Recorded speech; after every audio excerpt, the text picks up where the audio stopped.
Hi there. Today I'd like to talk about one of the emotions really closely associated with serious injury, and that's fear. What often happens at the point of injury, and usually surgery, there is a significant amount of pain felt by us. None of us like pain, and we want to avoid it at all costs.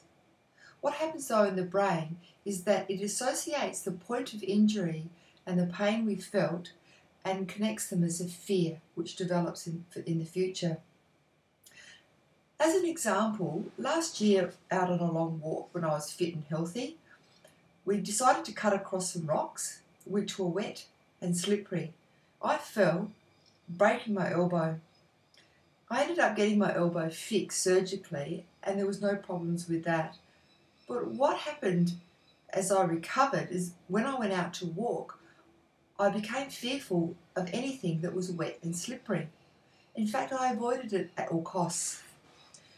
I could feel within myself this fear growing up, thinking I'm going to break my elbow and incur all that pain again. Luckily, I understood what was going on in my brain and I made a conscious effort to walk on anything that was green, wet and slippery.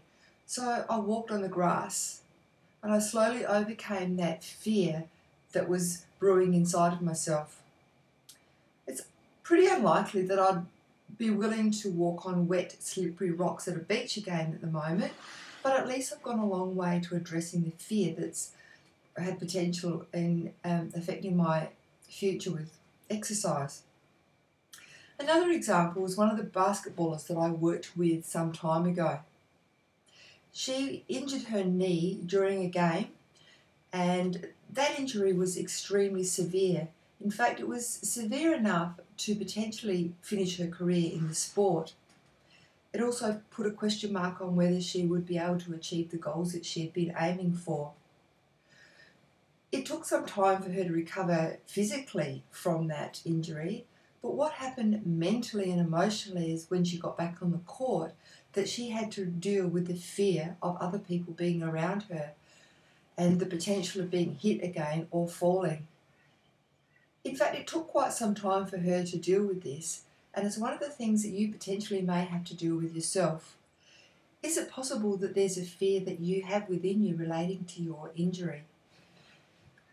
If it is, it's something that you need help with because it will affect your ability to fully recover in the future.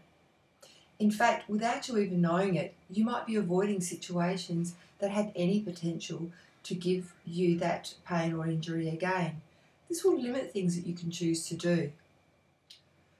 One of the things that you can do is firstly recognise if you're avoiding anything in particular. Then think about it rationally. What's real about this fear? Maybe you still are weak. Maybe there are situations where you feel very vulnerable. One of the things you need to start doing is breaking that fear down and start working on it a little bit at a time so that you overcome any underlying unconscious fear that's generated within your body. Set yourself little goals, and as you achieve those goals, celebrate them. Recognise what you're doing and recognise a little bit of fear that's slowly diminishing within you. In this way, as time goes on, you'll overcome the potential for avoiding things that you really want to enjoy in life. Maybe you might like to contact me and get some support and help on overcoming things like fears related to recovering from injury. I've certainly had my fair share. I now understand what's going on, and I really do help people break those fears down and get them going on with the life that they really want. You can contact me via email on annette@recoveryfrominjury.com, or perhaps you can visit my Facebook page, which is facebook.com/recoveryfrominjury. Any way that I can, I'd love to be able to support you on your journey recovering from injury or overcoming any surgery that you've had. Bye for now, and I'll look at another emotion related to recovering from injury soon.